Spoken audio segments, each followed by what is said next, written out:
احنا النهارده هنتكلم عن سوات اناليسيس. ازاي نتغلب على التحديات بسوات اناليسيس. سوات ده عباره عن ايه؟ هنشوف دلوقتي.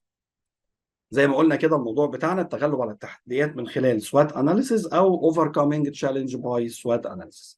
انا حاطط هنا رمز كده صغير وونش وكلمه سوات عشان الونش ده يرفعها لفوق، بحيث سوات بتمكننا ان احنا نشوف الصوره من منظور مرتفع. النهارده الكونتنت بتاعت المحاضره عباره عن 6 نقط. قلنا هنبتدي بهواي سوات. ليه انا اخترت الموضوع ده عشان نبتديه النهارده، او ليه نقوله النهارده؟ ايه الفايده اللي هتجيلنا منه؟ ليه انا حاسس باهميته؟ وده النقطه اللي خلتني احاول اوصلها لكم. وات سوات. سوات ده عباره عن ايه؟ تمثل ايه الحروف دي؟ ايه في حياتنا؟ ايه لينا؟ ايه في المشروع بتاع الاناليسيس بتاعتها؟ او هاو سوات، ازاي نعمل السوات بتاعتنا وازاي نطبقها امبلمنت. وكمان في ادفايسز، بعض الادفايسز عشان نعملها بشكل جيد نقدر نستفيد منه كويس كلنا، بحيث يبقى اكثر واقعيه، ما يبقاش كلام نظري بس، يبقى بيتطبق على الارض. نبدا بواي سوات. فكره واي سوات انا هلخصها لكم في دقيقه واحده بمثال كلنا بنعمله. لو انت عايز تروح من مكان لمكان دلوقتي ولسه بتدور عليه، بتعمل ايه؟ الاول بتروح فاتح جوجل ماب، التطبيق الشهير بتاعنا ده، وتبتدي تدور على اسم المكان اللي انت عايز تروح. لو انت بتتكلم على فرع بنك ولا مكنه اي تي ام ولا مطعم، ولا هيجيب لك كل الاماكن اللي هي فيها الكلام ده. بعد كده بتبتدي تختار النقطه اللي انت عايز تروحها منه، وبتقول له وديني للمكان ده من ايسر طريق واسهل طريق. هو بينفذ ولا ما بينفذش؟ هو بيطلب منك حاجه مهمه يعني. بيطلب منك انت واقف فين، عشان يبتدي يختار المسار اللي يوصلك للنقطة اللي انت عايزها. يبقى انت بدايتك بتختار المكان او الهدف بتاعك، وبعدين بتقول له انت واقف فين، وبعد كده هو بيساعدك في اختيار المسار. وكمان بيحدد لك البدائل. يعني هنا اختار لنا اللون الازرق، وبعدين ادانا بديل تاني باللون الرمادي، واختار كمان مسار انك ممكن تاخدها مش بعربية، تاخدها مشي، وات ايفر. يبقى هو بيديك البدائل المختلفة. طب فين سوات هنا؟ سوات في المكان هنا. هل كنا نقدر نوصل بتطبيق جوجل ده من غير ما نحدد مكاننا، نحدد هدفنا بس؟ كلنا دايما في حياتنا الطبيعية بنبقى مركزين قوي على أهداف وأحلام ورؤى وطموح، وبنفكر إزاي نوصل للمكان ده، وفي نفس الوقت ما بنفكرش قوي إحنا واقفين فين. إحنا واقفين فين من ناحية إيه؟ من ناحية قدراتنا الشخصية، الظروف اللي حوالينا، المخاطر اللي حوالينا، نقط ضعفنا اللي عايزين نقويها، الفرص اللي قدامنا تخلينا نروح من طريق أو اتنين أو تلاتة. دايما شايفين الهدف ومش باصين تحت رجلينا قوي، بينما النقطة دي هي نقطة الانطلاق بتاعنا، اللي لولاها، اللي لو انت ما اديتهاش للتطبيق ده، هو مش هيشتغل. مش هيقول لك هوديك ازاي، مش هيعرف. فدايما هدفنا ومكاننا، وبعد كده بنختار الطريق اللي يوصلنا. سوات هنا تحليل بيوصل لك وبيوضح لك قوي احنا واقفين فين. يبقى وات سوات. سوات عبارة عن ايه بقى؟ 3 حروف او ال4 حروف دول يمثلوا ايه؟ كل حرف منهم ليه معنى انجليزي بيعرفنا هو معناه ايه. الاس جايه من السترينث، اللي هي تعني القوه. كل ما هو نقط قوه انت بتملكه. بتملكه لايه؟ عشان توصل لهدفك. يبقى مش هتكلم على القوه بتاعتك بشكل عام، ما اقصدش طبعا القوه البدنيه، قوه المعلومات، قوه التكنولوجيا، قوه الخبره، قوه المكان، قوه الفلوس، وات ايفر. بنبص لها للنقطه دي من ناحيه او من منظور الهدف بتاعنا اللي احنا عايزين نعمل التحليل ده علشان. هندي طبعا امثله كمان شويه هتوضح الدنيا دي بشكل اكتر. النقطه الثانيه اللي تمثل الدبليو اللي هي الويكنس، اللي هي نقاط الضعف، اللي هي غالبا بتبقى عكس دي. لو انا عندي ضعف في تكنولوجيا معينه، في مهاره معينه ما بعملهاش كويس، وات ايفر ايه، عندي بعض القصور معطلني ان انا اوصل للهدف بتاعي. طب يا ترى النقطتين دول على فكره جوايا، دي حاجه داخليه. يا ترى الاجواء اللي حواليا بقى، هل في فرص كتير او فرص متاحه او فرص اقدر ابحث عنها او اصنعها عشان اوصل للهدف بتاعي، دي تمثل النقطة الثانية وهي الاو. النقطة الرابعة والأخيرة التي اللي بتمثل ثريتس أو المخاطر بتاعتي. أكيد في الطريق ده هتلاقي مطبات وحفر وشوية معوقات وشوية صعوبات. كل ده الأربع نقط دول هم اللي بيستخدمهم سوات في إنه ييسر لك الطريق إنك توصل للهدف بتاعك. هو بيحلل ده بشكل كويس ومتكامل وبيربط النقط دي ببعضها عشان يوصلنا للنقطة اللي احنا عايزينها. وصلنا دلوقتي ان احنا بنتكلم على الاربع نقط بتوع السوات. انا شرحتهم، هل فيهم اي استفسار ولا حاجه؟ اللي عنده استفسار ممكن يكتب لي في الشات. طيب خلينا نشوف الاربع نقط دول اللي قلنا يمثلوا الفرص والضعف والقوه والمخاطر. تفتكروا ايه اللي ممكن العلاقه تبقى بينهم؟ هل هما مرتبطين ببعض؟ زي ما قلنا كده احنا عندنا اتنين داخليين اللي هي القوه والضعف، وعندنا اتنين خارجيين اللي هي الفرص والمخاطر.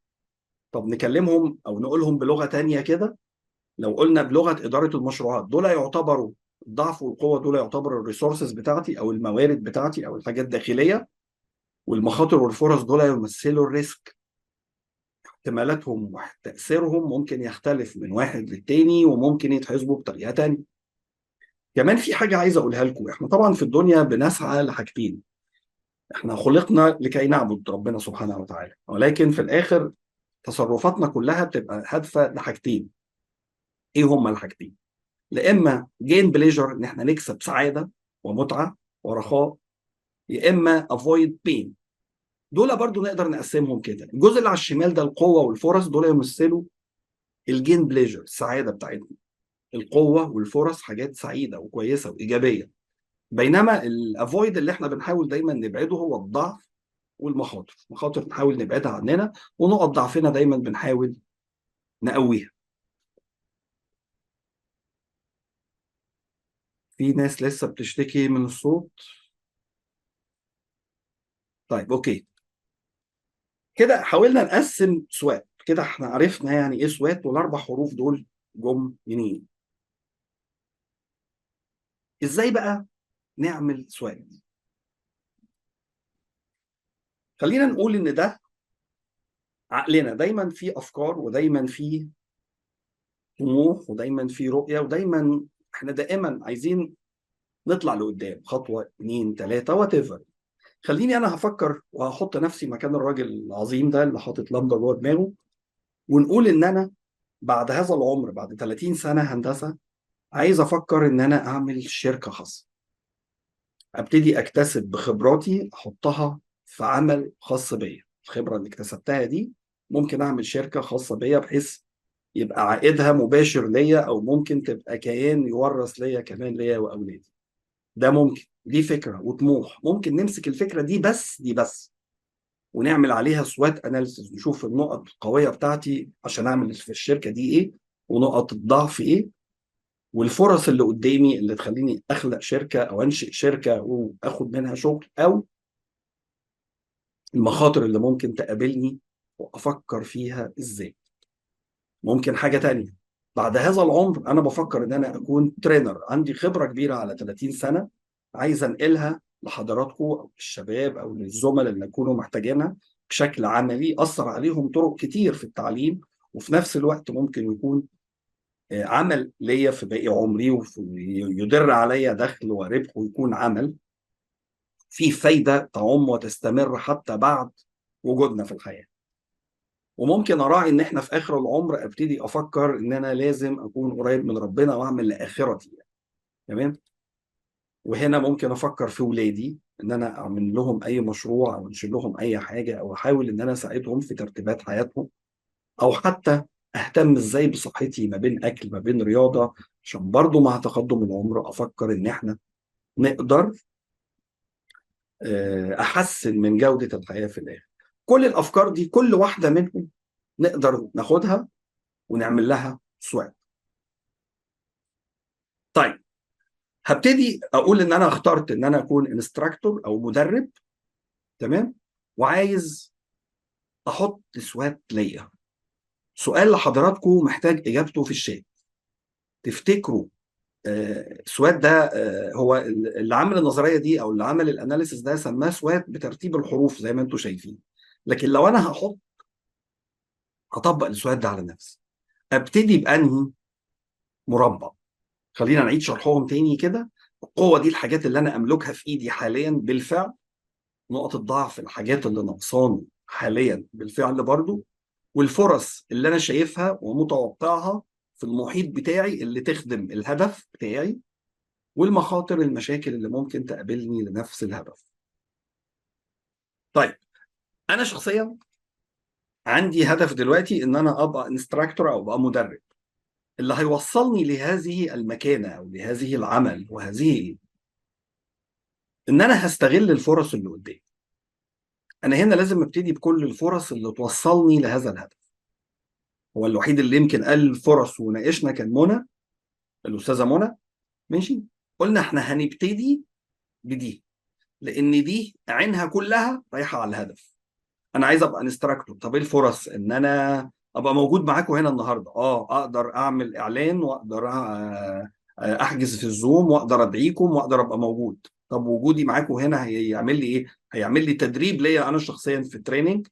هاخد منكم رد فعل على التوبيك اللي انا بقدمها وبالتالي اقدر احسنها. وفي نفس الوقت في خبرات ممكن نتبادلها سوا مع بعض. طيب ايه تاني؟ الفرص ان انا عندي انترنت اقدر انتشر عليه بسرعه. وهكذا انا هاخد النقطه بتاعه الانستراكتور دي واخدها بالتفصيل. لكن لو انا دلوقتي بختار من وجهه نظري انا ايه، ومش وجهه نظري بس، وجهه نظر كمان شويه دراسات انا درستها وطلعت منها الفكر ده، هي الفرص. طيب، الفرص اللي انا عايز اقتنصها عشان اوصل لهدفي. جميل. طب ايه ما املكه الان؟ املك القوه ولا الضعف؟ انا بملك نقاط القوه. لو انا بقول ان انا شاطر في برنامج رسم هندسي مثلا، شاطر قوي، لكن عندي ضعف في برنامج حسابات، فانا حاليا بملك البرنامج بتاع الرسم ده. اقدر ابتدي اقتنص فرصه وجودي مثلا مع مهندسين وابتدي اديهم كورس في هذا البرنامج. يبقى انا رايح للانستراكتور عن طريق نقط قوتي وفرصه شفتها. لكن انا ضعيف في برنامج حسابات انا لا امتلكه دلوقتي، فبشوف اللي في ايدي دلوقتي. يبقى النقطه الثانيه بتتمثل في نقاط القوه. طيب، انا دورت على كل الفرص وانا بفكر في القوه. انا ممكن يبقى عندي نقاط قوه كتير، لكن انهي نقط قوه هبتدي افكر فيها؟ النقط اللي تتوافق تحقق لي الفرص دي. الهدف وراه الفرص على طول، وبدور على كل حاجه تخليني اقتنص الفرص توصلني للهدف. يبقى كل ما زادت عندي هنا فرص قدامي او قدرت اخلقها او قدرت اوجدها او ابحث عنها، ادور على نقط القوه اللي تغذي لي الفرص دي. يبقى هي بتزود فرصي في النجاح بتاع ان انا اكون مدرب. وانا رايح كده بلاقي مخاطر، اللي هي المشاكل اللي ممكن تعوقني عن وصولي للفرص وبالتالي وصولي للهدف. وفي الاخر خالص نقط الضعف، ايه اللي خلاني ما اقتنصش الفرص دي؟ عشان عندي حاجات ناقصه في القوه بتاعتي، يبقى هي نقط ضعف. عشان في مخاطر انا مش قادر اعديها، يبقى هي نقط ضعف. يبقى في الاول فرصي، وبعدين قوتي، وبعدين المشاكل اللي ممكن تقابلني، وبعدين النقط الضعيفه عندي.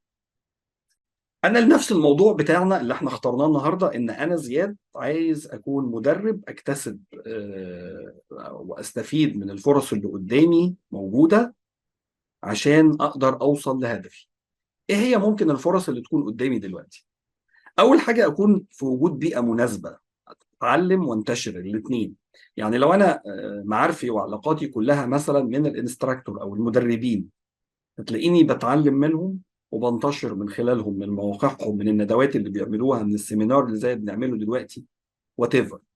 كمان عندي فرصه في سهوله النشر، عندي انترنت ووسائل التواصل الاجتماعي في منتهى السهوله بتدخل تعمل اكونت، بتكتب الموضوع بتاعك وبتحاول تبعته للناس المهتمين بالموضوع ده.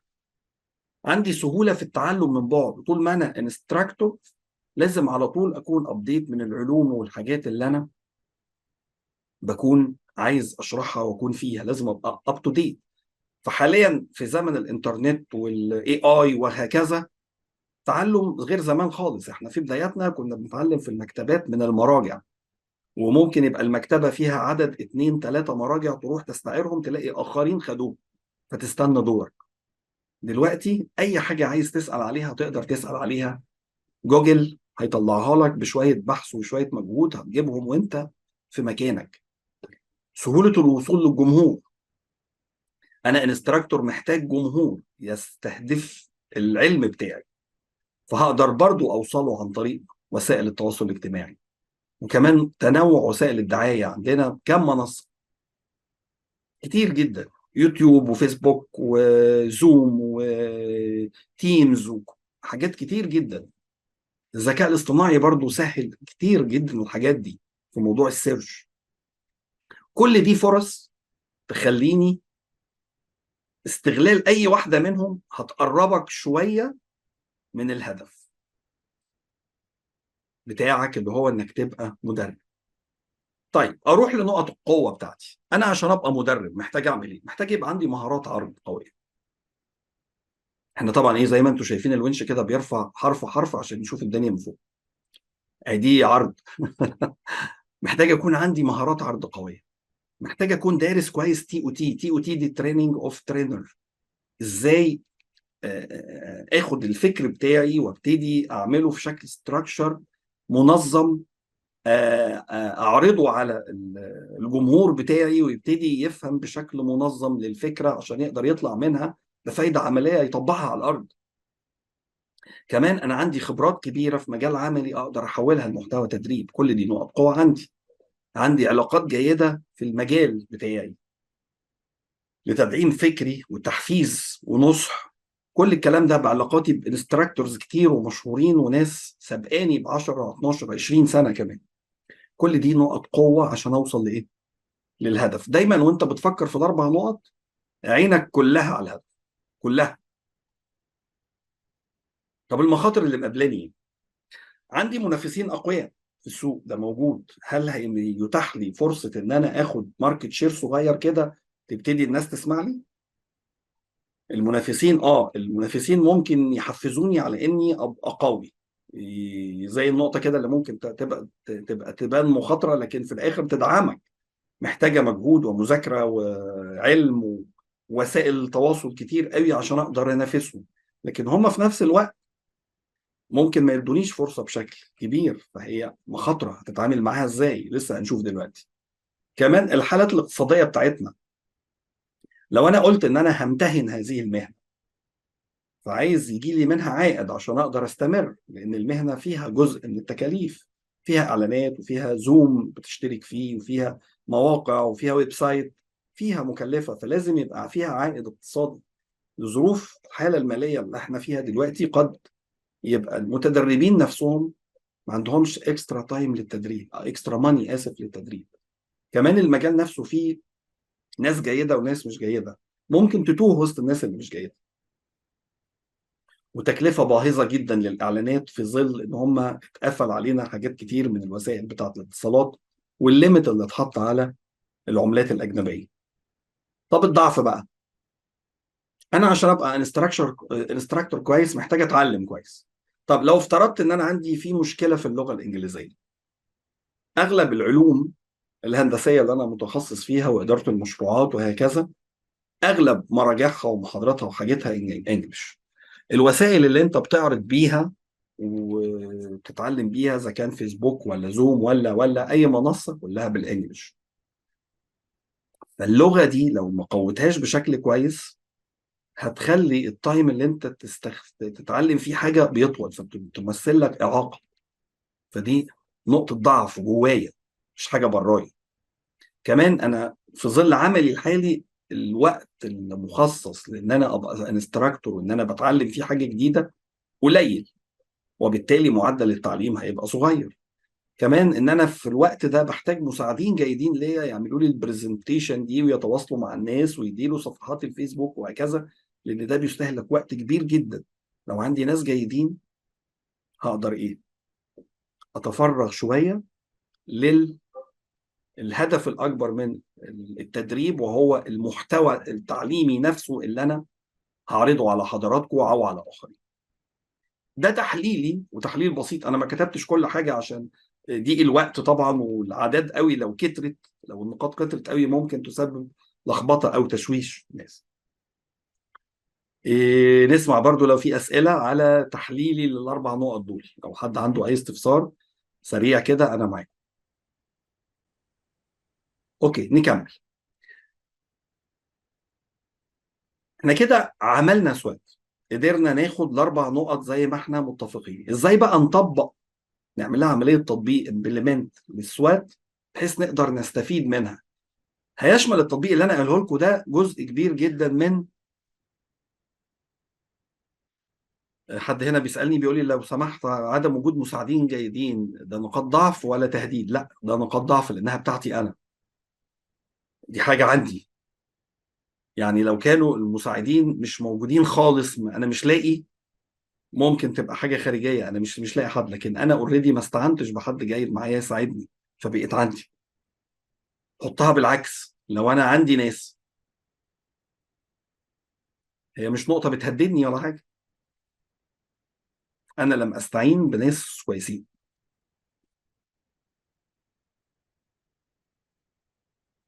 انت محمد عايز تسال؟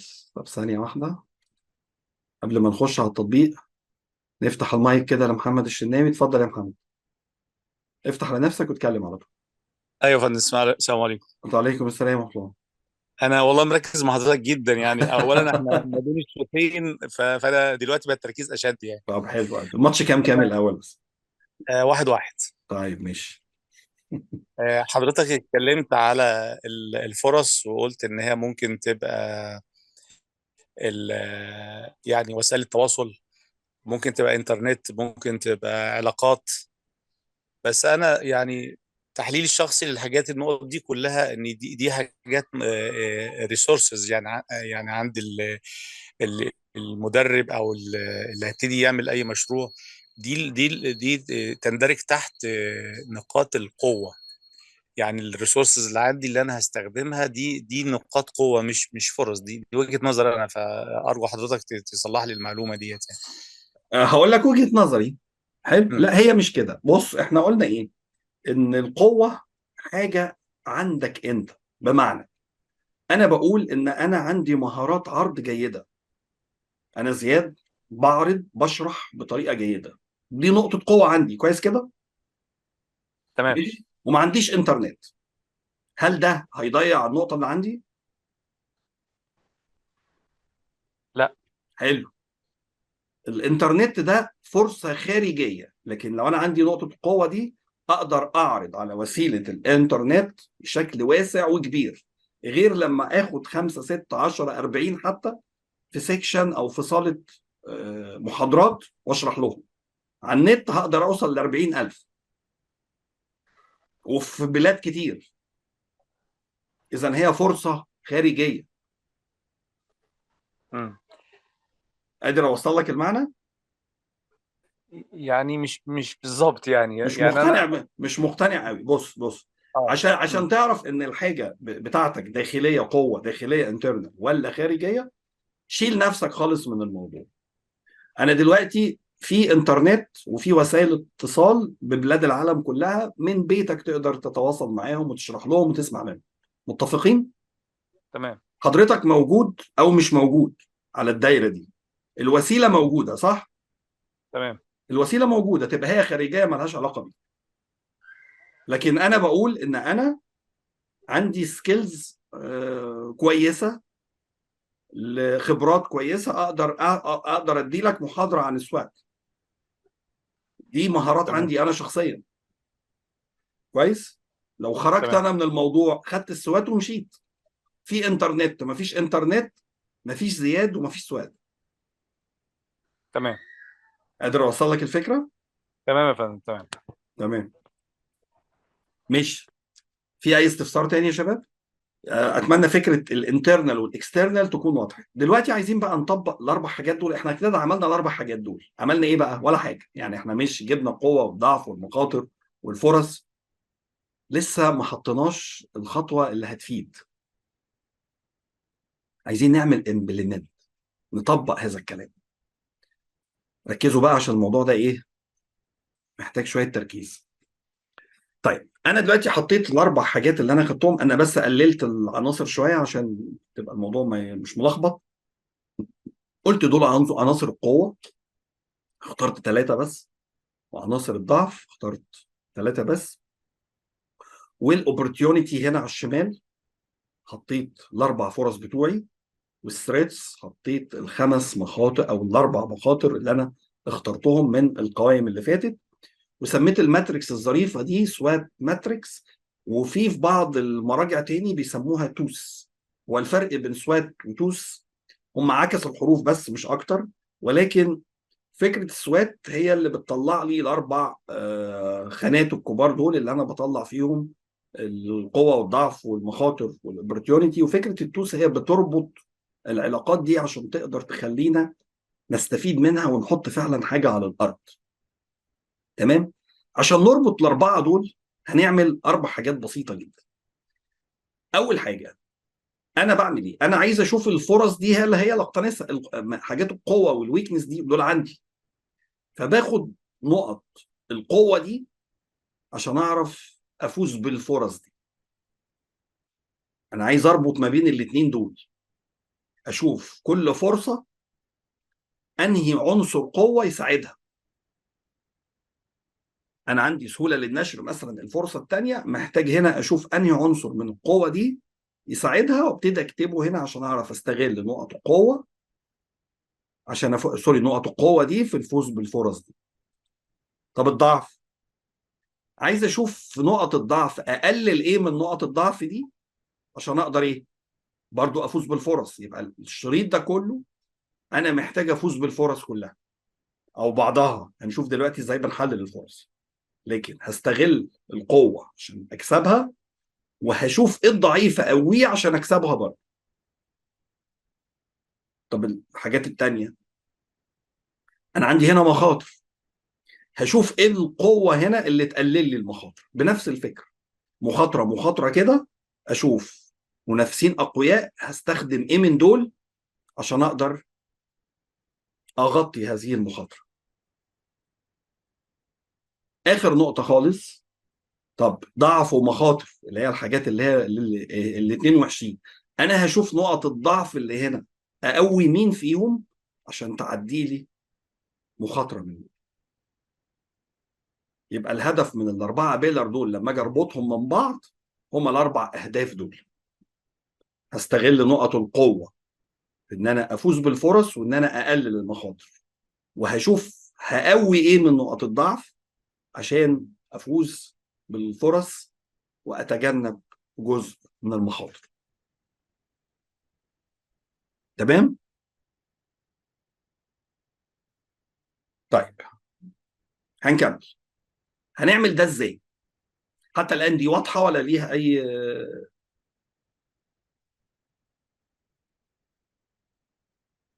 خلينا نشوف هنعمل ده ازاي كده. هبتدي الاول بالفرص والمخاطر. عايز اسال سؤال وبرضه محتاج اجابته.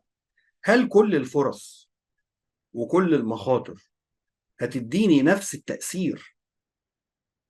هتديني نفس الويت؟ هتديني نفس الافكت على الهدف بتاعي؟ احنا دلوقتي مركزين فين؟ احنا لينا هدف واحد. هفكركم تاني، انا لما جيت افكر لنفسي حطيت 3 4 5 اهداف، وفي الاخر بعمل سوات لواحد بس عشان يبقى كل تركيزي وكل القوة بتاعتي ودراستي للقوة والضعف والمخاطر كلها متركزة في تحقيق هذا الهدف. سؤال، هل كل الفرص دي لها نفس التأثير؟ لها نفس الويت على هدفي؟ وهل كل المخاطر دي ممكن تأذيني بنفس الدرجة ولا متفاوتة؟ طب ايه رأيكم لو هي متفاوتة نكتب 1، يبقى 1 ده التفاوت. ولو هي بتؤدي لنفس التأثير نكتب 2. كل واحد واحد واحد. انا مستني حد يقول لي اتنين، بس يقول لي ليه.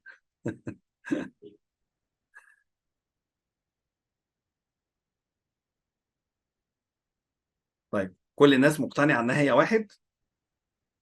جميل جدا. طيب بما ان هي متفاوته، هي كلها بتأثر بدرجة مختلفة، يبقى نقدر نرتب الفرص دي والمخاطر دي من حيث الأولوية في الفرص والأكثر خطورة. هنقدر نعمل إيه؟ عندنا حاجة صغيرة كده، يمكن المهندس محمد فتحي كلمنا عليها كده في جملة صغيرة في المحاضرة في أولها، الريسك أناليسيس. وأنا قلت لكم إن الاثنين دول يمثلوا من وجهة نظر إدارة المشروعات الريسك. يعني إيه ريسك؟ أنا خليني ببساطة شديدة أشوف واحدة كده، بقول ان مثلا سهوله التعليم عن بعد مع الاي اي ده، احتماله عندي انا، احتمال حدوثه ليا ايه؟ كم في المية؟ يعني ممكن يبقى ما عنديش نت، فيبقى احتمال حدوثه قرب الصفر، 10%. لكن تأثيره لو انا اتعلمت ممكن يبقى كبير جدا. فالفرصة دي بتيجي ناتج حاصل ضرب الاثنين. خلينا نشوف الجدول ده كده، بس ركزوا معايا سطر سطر عشان الارقام ما تلخبطوش. انا بقول ان وجودي في بيئه مناسبه ليا فرصه كبيره جدا في تعليم وانتشار، احتماليتها اللي هي البروبابيلتي بتاعتها 80%. انا شايف ان انا حواليا بيئه مناسبه بدرجه 80% لايه؟ للهدف بتاعي. هكرر تاني الكلمه دي على طول. طيب وانا جوه البيئه المناسبه دي بتاثر على الهدف بتاعي ازاي؟ ايجابيا، بما ان هي فرصه بتاثر عليا 90%.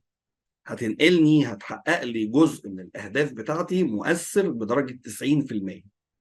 طب الويت بتاع الاثنين دول، انا بضرب حاصل الاثنين دول في بعض، بيديني رقم هنا تاني بيكون ناتج حاصل الاحتماليه والتاثير. في حاجات ممكن تلاقي احتماليتها عاليه جدا وتاثيرها قليل جدا، او العكس. خلينا نكمل بعض الارقام كده. انا حطيت طبعا ارقام افتراضيه عشان تحسوا بالدرجه او بالمعنى اللي انا عايز اوصله.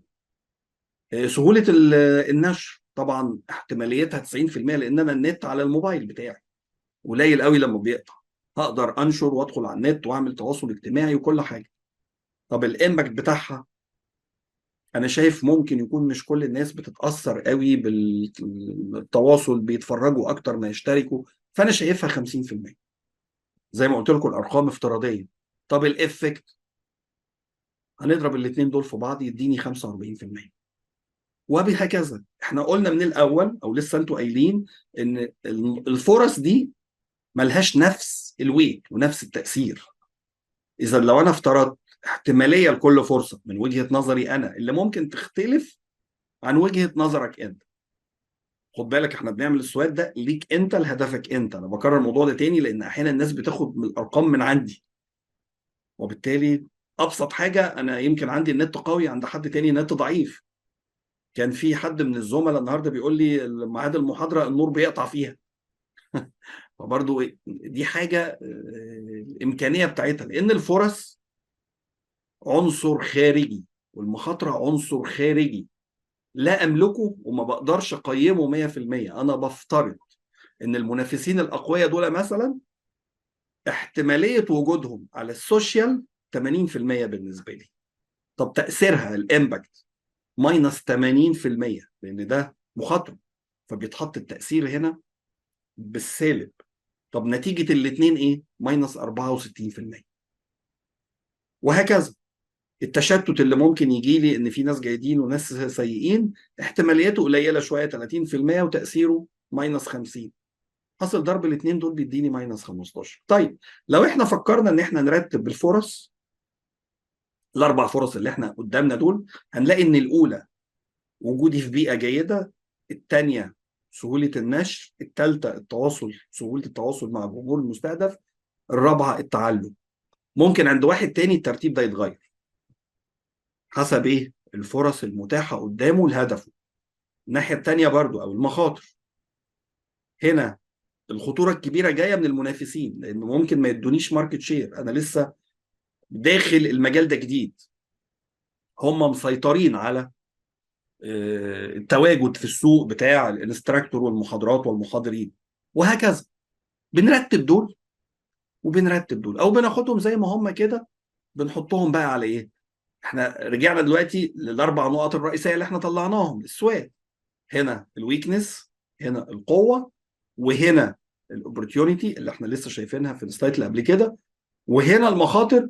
بس هنا بضيف لهم بقى خانه تانية اللي هي التاثير، اللي هي جايه من حاصل ضرب الاحتمال والامباكت بتاع كل نقطه عليا. يبقى ده احتمالاتها. يبقى لما اجي ادرس واشوف بقى النقطه اللي احنا كنا بنتكلم عليها، ازاي استغل نقطه القوه للفوز بالفرص، اكتر واحده اركز عليها ايه؟ الكبيره. وبعدين الثانيه. ليه؟ لان تاثيرها عليا اكبر. صح كده؟ تمام. طيب الثانيه نفس الليل. الاربع عناصر اللي احنا فكرنا فيهم واتكلمنا عليهم المره اللي فاتت دول، هبتدي اختار الاكبر. او حاجه تانية، تكرار الموضوع ده. هوريكم يعني ايه تكرار دلوقتي بالارقام عشان تبقى المساله اكثر وضوحا. وهنا بستغل زي ما قلنا نقطه القوه للكبيره الاول فالاقل فالاقل. هي الكبيره بالسالب تعتبر صغيره؟ لا، بس انا هنا بدور على الحاله النيجاتيف، على الحاجه اللي بتاثر عليا سلبا. فدي اللي لازم اتقوى عشان اضغط عليها، عشان ابتدي امنحها او اقلل من تاثيرها. اوكي، كده عرفنا ايه نربط شويه، او ان احنا عايزين نربط دول المهارات او نقطه القوه والضعف بالفرص والمخاطر. طيب خلينا بقى نمسك حاجه ثيوريتيكال شويه. احنا قلنا هنشوف كل فرصه كل فرصه، ودي طريقه تانية غير ان انا ارتبهم او اخدهم كلهم بانيشيتيفز واحده. خلينا نمسك بس ستيب ستيب كده ونشوف. كل فرصه من دول انا هشوف اللي يساعدها في نقط القوه دي ايه. انا هنا حطيت الارقام تلقائيا على طول، كل مربع لوحده. بقول ايه؟ ان وجودي في بيئه مناسبه اللي بيساعدني هنا من نقط القوه. انا اخترت نقطه واحد وثلاثه. البيئه المناسبه دي بيئه تعلم، فانا بعرض فيها مهاراتي، فمحتاج ان انا يبقى عندي مهارات قويه، وفي نفس الوقت يبقى معايا علاقات جيده عشان اخلق البيئه المناسبه دي. طيب وجود خبرات عندي ممكن تتحط، ممكن، وممكن ما تتحطش. طيب انا حاطط هنا مثال عملي او مثال افتراضي عشان افهمك دي بتتحط ازاي. انا ممكن هنا احط 3 نقط لو انا شايف ان هم بيخدموا دي. وخلينا ناخد اللي بعدها اسهل شويه. سهوله النشر على الانترنت ليها علاقه بمهاراتي، هي نقطه قوه عندي. ليها علاقه لو انا راجل بشرح كويس وما عنديش نت، هعرف اوصل للفرصه دي؟ مش هعرف. ولا هعرف؟ ولا لما انا اعرض فالنشر ده يبقى كويس، فيبتدي يعمل ايه؟ يحسن الاداء بتاعي. طيب، طب وجود خبرات معايا وانا بعرض على النت ده مش هيحسن قبول الناس ليا؟ لما انا بلمس حاجه عندك فيها مشكله وبشرحها لك، ده مش هيقرب الدنيا بيني وبينك وتخليك مستفيد اكتر؟ طب انا عندي علاقات جيده وعايز انشر على النت، هتتاثر العلاقات الجيده دي بالنشر؟ انا كده كل علاقاتي بيكوا جيده، وفجاه جيت اطلع حاجه على السوشيال ميديا لقيت الفيسبوك قفل الصفحه بتاعتي. مش هتتاثر علاقاتي الجيده بيكم خالص الا اذا كانت هي من خلال السوشيال ميديا. فهنا اخترت النقطه واحد واثنين. طب الثالثه سهوله التعلم والاي اي. لازم يبقى عندي خبرات، او انا وجهه نظر لازم يبقى عندي خبرات عشان اقدر انميها بالتعلم. خبراتي دي هتساعدني اتعلم كويس، هتساعدني اتعلم اكتر. طب فرصه سهوله التواصل مع الجمهور. عشان اتواصل لازم ابقى مقبول من الجمهور، ولازم يبقى عندي مهارات عرض كويسه، ولازم يبقى عندي خبرات. طب انا هنا ما كتبتهاش، انا قاصد ما اكتبهاش. ولازم تبقى عندي علاقه جيده بزملاء في نفس المجال عشان اقدر اوصل لهنا. طيب لاحظوا من هنا وبقول تاني هو مثل افتراضي ان النقطة نمرة واحد دي اتكررت كم مرة؟ ادي واحد اتنين تلاتة. طب نقطة اتنين اتكررت مرتين. طب نقطة تلاتة اتكررت مرتين برضه. طب لو انا عايز هنا ادور بقى على الحاجة الاكثر فايدة للنقط كلها وليس الاكبر، ابتدي اقول ايه؟ ان انا لازم ادعم نقطة واحد دي. طب نكمل بقية الاربع محاور عشان نفكر بنفس الفكرة. هنا عندي ثلاث مشاكل في اللغة والوقت، وان انا ما عنديش مساعدين جيدين يساعدوني، وبشوف الفرص اللي قدامي. البيئة الجيدة عشان اكون متواجد في بيئة جيدة، فين المشكلة اللي عندي؟ اللغة وارد، ولا انا ما عنديش وقت اتواصل معاهم، ولا انا ما عنديش مساعدين؟ الكبيرة هنا ان انا ما عنديش وقت اتواصل معاهم، وممكن تتأثر الاولانية لان ممكن البيئة دي تكون محتاجة لغة لو كان فيها جنسيات اخرى بتتواصل معاهم بلغة اخرى. بس انا شفت ان البي دي اكثر واحده، اللي هي دي الوقت اللي مش هتخليني اعرف اتواصل في البيئه المناسبه. تمام. طب النقطه الثانيه، سهوله النشر. دول اعاقات ايه في سهوله النشر؟ اللغه اعاقه كبيره جدا، في حاجات كتير بتضطر تتنشر بلغه اجنبيه. العلوم بتاعتنا كلها فيها جزء كبير جدا منها باللغه الاجنبيه. طب ايه تاني؟ عدم وجود مساعدين ليا يعملوا لي برزنتيشن وداتا بشكل شيق وجميل ومنظم عشان يساعدوني في النشر. دي الوقت ممكن يتحط، ممكن، لان انا لو عندي وقت بمساحه اكبر اقدر احطه، بس انا هنا برضو قصدت ما احطوش. هدفي ايه من عدم وجود كل النقط هنا وكل النقط هنا؟ ان انا اركز على الاكبر دايما. مش هقدر احطهم كلهم عشان في الاخر لازم اعمل اولويات ولازم اختار مبادرات لحل الموضوع ده. نكمل وهقول لكم في السلايدز الجاي قصدي ايه بيها بالظبط. طب النقطه الثالثه اللي هي سهوله التعلم عن بعد. اهم حاجه في التعلم اللغه دي الوقت هيساعد شويه، لكن في الاخر لو عندي وقت وما عنديش لغه مش هعرف اتعلم. وجود مساعدين ليا مش هيساعدوني في حاجه خالص. عشان كده قلت التعلم دي، لان انا اللي بتعلم بنفسي، ما حدش بيتعلم نيابه عني، لكن يقدروا يساعدوني في برزنتيشن. وبالتالي ايه هي العائق الاكبر على التعلم؟ يبقى انا لازم المفروض احسن ايه دي، احسن اللغه دي عشان اقدر اقتنص هذه الفرصه. معايا؟ طيب النقطه الاخيره سي، ايه الفرصه؟ سهوله التواصل مع الجمهور. ممكن دول يساعدوني المساعدين، يعملوا لي برزنتيشن ويديروا ليا صفحات التواصل الاجتماعي بتاعي، سواء واتس، فيسبوك، سناب شات، وات ايفر ايه. يقدروا يساعدوني في شكل كبير فيه. اللغه ممكن تكون عائق شويه او تقلل شويه، تقلل، لان ممكن برضو اللغه تتم او التواصل يتم بلغه اجنبيه. دي الوقت برضو عائق، بس الكبيره هنا زي ما انا افترضتها السي. طب هنلاقي هنا في 2 سي و2 ايه وواحده بي، ده هيفيد بايه؟ هنشوف كمان شويه. نروح للمخاطر. المنافسين الاقوياء عايز اصدهم شويه. لازم يبقى عندي مهارات عرض وخبرات تتحول لموضوعات وعلاقات جيده. انا هنا اخترت الثلاثه. مش دايما وخدوا بالكم انا لما جيت اعرض المخاطر سوري، نقط القوه ونقط الضعف، ما خدتش كل النقط اللي انا حطيتها في الحته الاولانيه عشان ما نكترش الارقام فيحصل لخبطه. لكن انت الصح تاخد كل نقط القوه اللي انت شفتها وتحلل هنا واحده واحده انهي نقطه بتساعد لاقتناص فرصه او بتمنع او تقلل من مخاطره. نكمل النقطه الثانيه. اخترنا 2 و1 واللي هي التشتت اللي موجود في السوشيال وفي المنصات بتاعه التعليم. وارده لو انا عندي مهارات جيده وقوتها هتظبط دي، لو انا عندي خبرات كافيه برضه ممكن تظبط دي.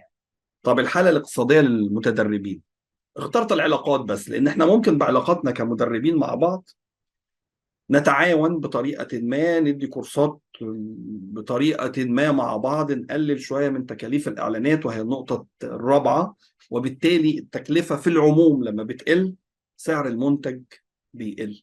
يعني لو انا بدي مثلا بكلف كورس بتاعي كاشتراك نت واشتراك زوم وناس بتساعدني على السوشيال ميديا واعلانات و 10 وعايز اكسب واحد، هبيع ب 11 او هعرض ب 11.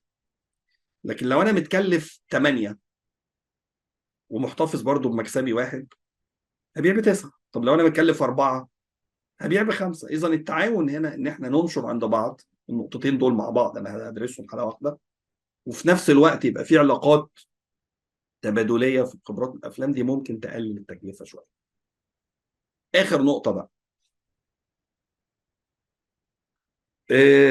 المنافسين الاقوياء عايزين لغه انجليزيه كويسه عشان اقدر اصد معاهم، عشان اتعلم كويس، عشان اعرف لو في وسائل او في منصات بتتكلم بلغه انجليزيه او لغه اجنبيه اكون قوي فيها معاهم، هتنافسني.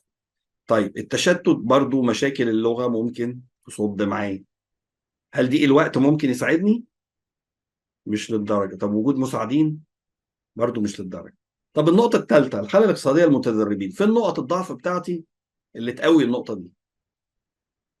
ولا حاجه.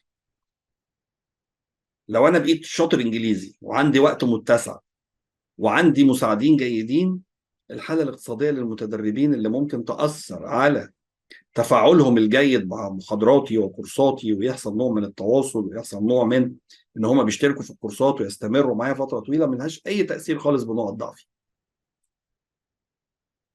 يبقى انا عايز اوصل هنا من ايه؟ ان مش شرط كل النقط دي تتغطى بنقط الضعف والقوة. ممكن تلاقي حاجة غير متأثرة لا بدي ولا بدي، او العكس. طب هنعمل فيها ايه؟ ممكن ده بقى ريسك ميجيتيشن. هنرجع تاني للريسك، ونشوف ان احنا نقدر نتقبل الريسك في بعض من الظروف، او نعمل له ميتيجيشن. النقطه الاخيره، تكاليف الاعلانات. انا قلت وجود مساعدين ممكن يقللوا لي شويه من تكاليف الاعلانات. طب ازاي؟ تواصلهم والحاجه الجيده وادارتهم لصفحات الفيسبوك، وان هم يدوروا الصفحات دي بشكل منتشر على فئات كتيره، ممكن يقللوا شويه من تكاليف الاعلانات. بصرف النظر عن الارقام والافتراضات اللي انا افترضتها، انا عايز اقول ايه هنا؟ ان كل مربع من دول انا عايز ادور على القله الاكثر تاثيرا. هنا في نقطه واحده بتاثر في 3 نقط. نمره واحد دي، لو انا ركزت هنا على مهارات العرض، هتساعدني في دي ودي ودي. لو ركزت فين؟ لو ركزت هنا مثلا على نقطه 3 اللي هي العلاقات، هتساعدني في الاولانيه والثالثه والرابعه. اتمنى ما يكونش حد تاه مني. نرجع بقى نقول، نشوف هنا من دول هختار واحده، او انيشيتيفز، او مبادره، او مهاره، او فكره، او طريقه عشان استفيد من دي. هنا لقيت ان مهارات العرض الاقوى في الحدوته، وهي في الاخر برضو داخله معايا في اقوى نقطه. يبقى انا عايز اقوي هنا مهارات العرض، ودايما اكون ابديت منها عشان تسهل لي او تحسن لي الفرص اللي اقدر اقتنصها. طب النقطة الثانية، لقينا هنا أقصى واحدة الإنجليزي، لأن الفرص دي كلها مرتبطة بتعليم وجودة اللغة الإنجليزية. الأخيرة أو اللي قبل الأخيرة، لقيت العلاقات هنا هتنمي لي القصة بتاعة المخاطر. كل ما علاقاتي كبرت، كل ما قللت لي عموما المخاطر. طب جبناها منين؟ من الأرقام اللي فاتت عشان محدش ينسى أهي. 3 نقط، 3 3 3. كويس. النقطة الأخيرة، طيب خلينا نرجع دي تاني. احنا شايفين هنا 2 A وواحدة C. هنا ايه؟ اللغة. طب ما انا هنا حطيت اللغة اللي بتحسن لي الفرص. لو انا اخترت اللغة هنا تاني، طب ما هي موجودة متكررة مرتين، وجودها كويس، بس انا في الاخر محتاج اختار بنوع من الأولوية وما كررش الموضوع عشان اكون مستفيد. فهنا اخترت المساعدين. لو قدرت اجيب مساعدين جيدين، هيحسنوا لي المنتج المعروض، وهيحسنوا لي الناحية الاقتصادية بتاعت الاعلانات. يبقى احنا ببساطه شديده جدا نلخص كده كل اللي فات، لان تقريبا الموضوع اللي انا عايز اشرحه ووصله دي نهايته، ما عدا شويه ادفايسز في الاخر. ان انا في حياتي الطبيعيه بيبقى ليا اهداف كتير في مجالات كتير في حياتي. هقدر اختار واحد واحد وابتدي اعمل له خطه للوصول اليه. الخطه بتبدا من مين؟ من الحته اللي انا واقف فيها. اشوف امكانياتي، اقدر اوصل للهدف ده بانهي امكانيات عندي، ومشاكلي او نقاط ضعفي فين، وابتدي ادور وابحث عن الفرص اللي باستغلالها توصلني للمكان ده، والمشاكل اللي ممكن تقابلني عشان ابتدي استعد ان انا اصدها. كلام نظري جميل، بس انا لما جيت حطيته بقى في جداول وارقام، في اعتقادي ان احنا حددناه شويه بحيث نقدر نوصل لبعض النقاط وبعض المبادرات وبعض الخطط الصغيره اللي تخليني احقق هدفي. طيب، تقريبا انا وصلت هنا لنهايه السيشن اللي انا مخصصها النهارده ليها، ولكن هنكملها بشويه ادفايس. احنا عشان نعمل الكلام ده كويس، نتيجه بقى خبرات الناس اللي عملته ورؤيتي انا الشخصيه فيه وتجربتي الشخصيه فعلا، ان انا وانا بشتغل ازاي اطلع منه احسن نتائج. هايلايت كده على كذا نقطه. اول حاجه، التفكير والتحليل بواقعيه وليس الامان. وانا بحط النقط بتاعه الفرص وبتاعه حاجتي الداخليه انا شخصيا كمان، نقط القوه والضعف، ما احطش الحاجه بالطريقه اللي انا بامل فيها.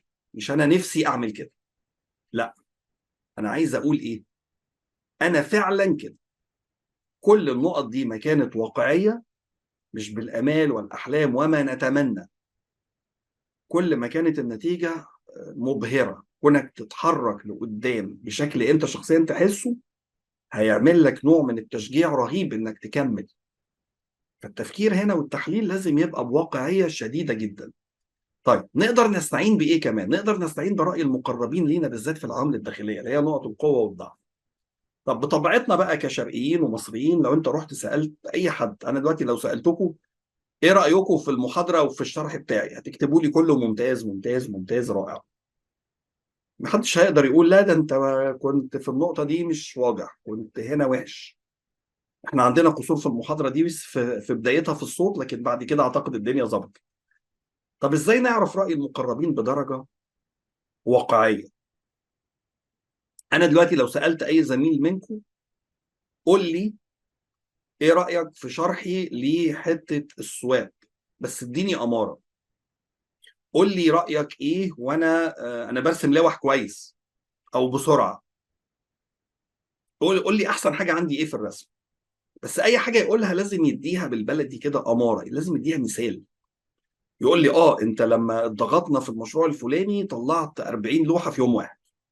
هو فاكر اهو، راح معايا مشروع وانا عملت شغل، الشغل طلعت نتائجه وشفنا ثماره. طب قول لي اوحش نقط. انت دايما في الاجتماعات اي حد بينتقدك بتتعصب وتسيب الاجتماع وتمشي. بأمارة ايه؟ بأمارة الاجتماع الفلاني كنا مش عارف بنناقش ايه وسبتها ومشيت. دي من نقط القوة والضعف اللي ممكن تكون في الشخصية او في العوامل. انا افترضت كذا حاجة، لكن برضو عايز اقول ايه، ده من وجهة نظر الهدف بتاعنا او الرؤية بتاعتنا، اللي هو المثال اللي انا قلته النهاردة المحاضر. طيب خلينا اقول لو انا بحاضر في حته وباخد راي المقربين ليا، بيقولوا لي انت في الجزء ده ما شرحتوش كويس، ولما حد سالك ارتبكت. يبقى اصل انت بترتبك لما حد بيسالك، او العكس، انت بتعرف ازاي توجه السؤال او المعلومه وتبسطها وتحللها. بأمارة ايه يا عم؟ بأمارة كذا كذا كذا كذا. العوامل الداخليه هنا محترمه قوي، اراء المقربين ليك، ولكن لازم يدولك الموضوع بصراحه. طيب، من ضمن الحاجات كمان اللي هتخلينا نعمل ده بطريقه كويسه قوي، انا عايزك تقراه بعد ما تكتبه. يعني بعد ما تخلصه كله اقراه، هتلاقي فيه نقط ناقصه او هتلاقي فيه نقط عايزه تتوجه. الاهم من ده انك قد تتلخبط انت حاطط النقطه دي فين المشكله الكبرى اللي بشوفها ما بين المخاطر والضعف. كان في اختلاف مع زميله اتكلمت معانا من شويه. دايما المخاطره حاجه خارجيه، الضعف عندك. تعرف ازاي؟ ابعد نفسك. عندنا دلوقتي مشكله ان الاسعار بتغلى، او بلاش، انا النهارده سخن. دي مخاطره ولا ضعف؟ ده ضعف. طب السبب الرئيسي ايه؟ ان انا عيان، مش ان انا سخن. طيب نكمل. النقطه بتاعت السخونيه دي انا هذكرها في مثال تاني اوقع شويه من دي. طيب سيب اللي انت كتبته ده خالص، بعد ما تكتبه وتقراه وتضيف شويه يومين ثلاثه، ومن غير ما تبص للورقه الاولانيه اكتبه تاني. الموضوع انت بتحط هنا هدف لمستقبلك، انت عايز تطلع الدرجه الثانيه والثالثه والرابعه، فما تعملوش في نص ساعه وتقول هو كده حلو ويلا بينا. انت بتكتبه، بتبص فيه تاني، قد تاخد راي المقربين في الهدف بتاعك وارتباطه بيك، وبعدين تسيبه يومين ثلاثه وتكتبه مره تانيه، وبعدين تضم الاثنين على بعض. هتلاقي فيه اختلاف. انا بدي ادفايسز عشان نجيب نتيجه. دايما التفكير في جذور الاسباب، ودي النقطه اللي كان قصدي بيها درجه الحراره. انا لما اجي اقول لك ان انا بقرا المذكرات ومش فاهم، هل انا عشان مش فاهم الماده العلميه ولا انا مش فاهم اللغه؟ السبب الرئيسي اللغه، مش الماده العلميه. انا رحت للدكتور وعشان انا سخن. طب السخونيه في حد ذاتها ده هو ده المرض، ولا السخونيه دي اعراض المرض؟ فانا عايز اجيب جذور الاسباب. روت كوز اناليسيس او الار سي اي، دي جذور الاسباب، ودي برضو نقدر نعمل لها محاضره لوحدها، لان هي حاجه مهمه سواء في سوات اناليسيس او في العموم في حل المشكلات. البروبلم سولفنج قايم على انك تجيب جذور الاسباب، ما تحلش العرض، تحل المرض. النقطه الاخيره او قبل الاخيره في النصايح، مش عايزك تفكر في الربط بين العناصر، الحته اللي احنا قلناها ما بين القوه والفرص والقوه والمخاطر، او الضعف والقوه والضعف والمخاطر، المربع الجميل اللي احنا عملناه ده، وانت بتحط العناصر خالص خالص. دي تحطها وتراجعها، تاخد رأي المقربين، وتعملها بعد يومين ثلاثة خمسة تاني، وتراجع جذور الأسباب بتاعتها لأي واحدة من البيلر الأربعة قبل ما تفكر تحلل العناصر. ما تخليش دي تأثر عليك في تحليلك. التحليل ده وكأنك بتجمع داتا. كل ما المعلومات والداتا اللي انت بتجمعها تكون قوية وواقعية وحقيقية، كل ما تحليلك ليها هيجيب لك جول، هيكون خطوة في اتجاه هدفك. لو ابتديت تفكر في التحليل قبل البنود دول هتتشتت. دي نصايح عن تجارب خاصة وخارجية وخبرات ناس كتير قبلنا استخدموا الموضوع ده. طب خلينا بقى نسألكم سؤال، احنا نعمل التحليل ده امتى وكل قد ايه؟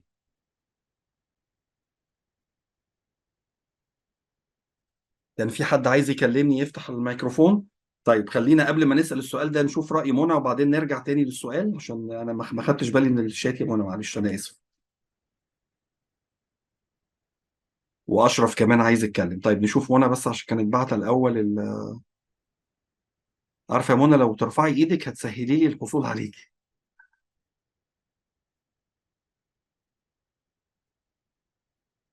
اتفضلي يا منى، ممكن تفتحي المايك دلوقتي.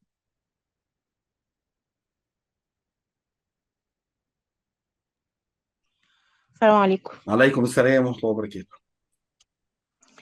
هي كانت بس النقطة بتاعة المنافسين. هي دي يعني ازاي نتحدى بقى يعني الموضوع ده. يعني دي من المخاطر الخارجية. كويس. ف بس يعني مش معنى كده ان في ان ال- يعني عايزه اوصل لحضرتك ان النقطه دي مش هي المشكله الاساسيه، ولكن مش وجود المنافسين هي المشكله الاساسيه. المشكله الاساسيه ان ازاي نقتحم المجال ده بالرؤيه بتاعتنا احنا. يعني انا عندي رؤيه مختلفه، كويس. ولكن المنافسين وجمهورهم متطلب حاجه بعينها، في حين ان انت ممكن تكون انت يعني عندك ما يميزك، ولكن فاهمني حضرتك؟ انا مش انا عارفه لا اوصل لك. لا لا لا، انا فاهم قصدك انت، يعني هقول لك انا فهمت ايه واكدي لي. انت بتقولي انا ليا رؤيه مختلفه عن اللي موجود في السوق ده من المنافسين، وبالتالي مشكلتي ان انا اوصل الرؤيه دي للجمهور بتاعي، لكن تمام. هم مش بيأثروا عليا بشكل مباشر او كبير، لاني مش بنافسهم في وجهه خالص. نظرهم. انا ليا وجهه ايوه. نظر مختلفه. طيب تمام. انا قلت ان التحليل ده، انا غير حضرتك غير اي زميل معانا، احنا بنعمله لينا، بنعمله لمنى في توقيت معين. على فكرة لو انت عملتي نفس التحليل ده كمان سنتين هتلاقي نقط قوتك وضعفك، والفرص اللي حواليكي والمخاطر اللي حواليكي ممكن تختلف. بمعنى. فأنا بمعنى ممكن تختلف. انت خلال السنتين دول كان عندك النهاردة ضعف في اللغة الإنجليزية، خلال السنتين دول اتعلمتي كويس. لما نيجي نحلل كمان سنتين هنحط ان انت عندك مهارة في اللغة الإنجليزية، وتبقى دي نقطة قوة، نقطة قوة مش نقطة ضعف. ممكن تمام. تتخلق نقطة ضعف تاني، ممكن الفرص اللي قدامك تقل أو تزيد، المخاطر تختلف. هي مفيش حاجة ثابتة، لا أنت ثابتة ماشي. ممكن تكوني تجيدي اللغة الألمانية وعشان أنت سبتيها بقالك 4 5 6 سنين نسيتيها. في حاجات في علوم الهندسة أنا درستها من 3 سنين وما اشتغلتش بيها. احنا ما مم. بنشتغلش بكل العلوم اللي احنا بنطلع بيها، نسيتها. لو دلوقتي تيجي تختبريني فيها مش هنجح. غير كده الابديت اللي حصل في 30 سنة أنا ما تابعتوش. تمام. فاذا انت غيري غير اخرين. انا هنا حطيت مثال افتراضي ازاي تتعاملي وتفكري، مش شرط ان يبقى النقط دي تنطبق تماما عليكي. واضحه الفكره؟ تمام. انت ليكي رؤيه تانية، بتفكري بقى ازاي توصلي للناس بالرؤيه التانية، صح؟ تمام. تمام. لازم تفكري بطريقتين ثلاثه او على نقطتين ثلاثه. اول حاجه الرؤيه التانية دي عامله للناس مشكله. لو الناس عندها مشكله هتحلها رؤيتك دي هتجري عليكي. لو الناس ما عندهاش مشكله ممكن ما تهتمش. يبقى لازم العرض اللي انت بتعرضيه لازم يكون بيساعد حد يحل مشاكله او بيديله فرص يكبر بيها. ولازم تعرفي ازاي توصلي للناس، مين الفئه المستهدفه ليكي اللي انت حاسه ان الرؤيه بتاعتك دي هتساعدها. الناس الكبيره، الطلبه، الستات، الرجاله، وات ايفر، اهل المدن، اهل القرى. يعني انا ما اعرفش ايه الفكره بتاعتك، ولكن لازم تفكري الحدوته دي تخدم مين في الاول، وبالتالي احاول انشر عندهم، احاول اجيبهم هم، احاول اجتذبهم هم. مش شرط المنافسين خالص، انا قلت مثال افتراضي. فمش عايز تحليل سواد يستهلك اكتر مما ينبغي. هقول لك برضو رأي الجمهور الشعب يعني اللي استخدمه. قال لك احنا نقدر نعمله في بدايه كل مرحله جديده. بمعنى ايه مرحله جديده؟ انت مثلا رحت شركه جديده، بعد كده ما تدخل وتجس النبض في رينج شهر لازم تعمله تشوف الدايره اللي حواليك ايه. اترقيت، خدت منصب جديد. كل مرحله جديده او كل من 4 ل6 شهور حسب اختلاف القدرات والفرص والمخاطر. بمعنى ايه؟ لو بصينا على المثال السابق ده على طول هتلاقي نفسك عشان تعمل الثلاثة أربعة انيشيتيفز دول محتاج 3 4 أشهر على الأقل، حتى لو كنت مش حققتهم بالكامل خدت فيهم خطوات أثروا على بقية العناصر. يعني أنا ممكن أحط هدف ياخد سنين بس بدرجه. أنا مثلا دلوقتي هقول لك أنا مهندس عايز أكون مدير مكتب فني، وأنا لسه خريج النهاردة. بقول عشان أنا أبقى مدير مكتب فني في شركة مقاولات أو في مكتب استشاري مثلا، بدور في المهارات اللي بيكتسبها او اللي لازم يكون عايزها الراجل ده بلاقيهم مثلا 16 17 مهاره. لازم يعرف 2 برامج رسم مثلا، اوتوكاد وريفت، لازم يبقى في الاكسل كذا، لازم يبقى في عنده باور بي اي كذا، لازم يعرف عقود، لازم يعرف فيديك، لازم يعرف حاجات كتير، بلاني وات ايفر. كل حاجه من دي عشان تتعلمها انت محتاج 4 5 6 سنين، او عشان تتعلم دول كلهم. فبتعمل لهم خطه، ايه الاولويات، وبتطلع واحده واحده، وانت شغال في الاولويات بعد ما تخلص كل اولويه ممكن تدور على سويت. الخلاصه انا مش عايز التحليل نفسه يشغلك عن النتائج او يشغلك عن المبادرات، يبقى هدفك كله تحلل طول النهار، بتطلع تحليل وبتطلع حاجات عايزين نعملها. لا مش كده. ففكره الخبراء يعني اللي اكبر مننا شويه او اللي جربوا هذا الموضوع، هو بيقول لك من 4 ل6 شهور، لان وارد جدا خلال مده في متوسطها كده الفرص والمخاطر اللي حواليك يتغيروا. وانت لو شغال صح على انيشيتيفز كنت عملتها قبل كده او مبادرات، قدراتك نفسها تختلف، مش في يوم وليله. فميعاد متوسط او كل مرحله وارد جدا تلاقي نقط ضعف اتحولت لقوه في وقت زي كده، زي ما كنت بكلم منى من شويه. او تكون التحديات والمخاطر اللي ظهرت لك بعد كده ظهرت عندك نقط ضعف تانية انت ما كنتش شايفها لان المخاطر دي ما كانتش قدامك. فاهمني؟ نخش على النقطة النصيحة الأخيرة، وهي عفوا، هي حاجة واقعية. الموضوع محتاج خبرة، يعني مش من أول ما هتعمل سؤال ده هتجيب 10 من 10. والخبرة محتاجة إيه؟ تجربة. اعتبره عضلة، أنت عشان تربي عضلات محتاج تتمرن مرة واثنين وثلاثة وإيديك توجعك شوية. لكن لازم تبدأ، لو أنت مقتنع بفكرة سوات ابتدي حطه على الأرض أول مرة. وزي ما قلت لك أنت محتاج بعد ما تكتبه بعد 3 4 أيام تقراه تاني، تكتبه مرة تانية. صدقني هيحصل اختلاف جوهري، مش في نقطة، هيحصل حاجات كتير. لأن الحالة المزاجية بتاعتك وأنت داخل متحمس أول مرة غير العقلانية التانية اللي بتبص فيها بعد 3 4 أيام. طيب نقطة أخيرة عايز أتكلم عليها، أنا كده تقريبا خلصت، ناقصنا بس الأمثلة. ودي أنا لقيت من خبرة سابقة في عرض الموضوع بتاع السواد ده إن أنا ما بنلحقش نشوف الأمثلة هنا. لكن أنا هدي لكم حاجة هنزلها على الجروب، هدي كده بيان بس شوية أسئلة تقدر تحدد بيها بطريقة أسهل النقط ال4 اللي هي القوة والضعف و في كده حاجات أنا نزلتها من على النت مش بطالة.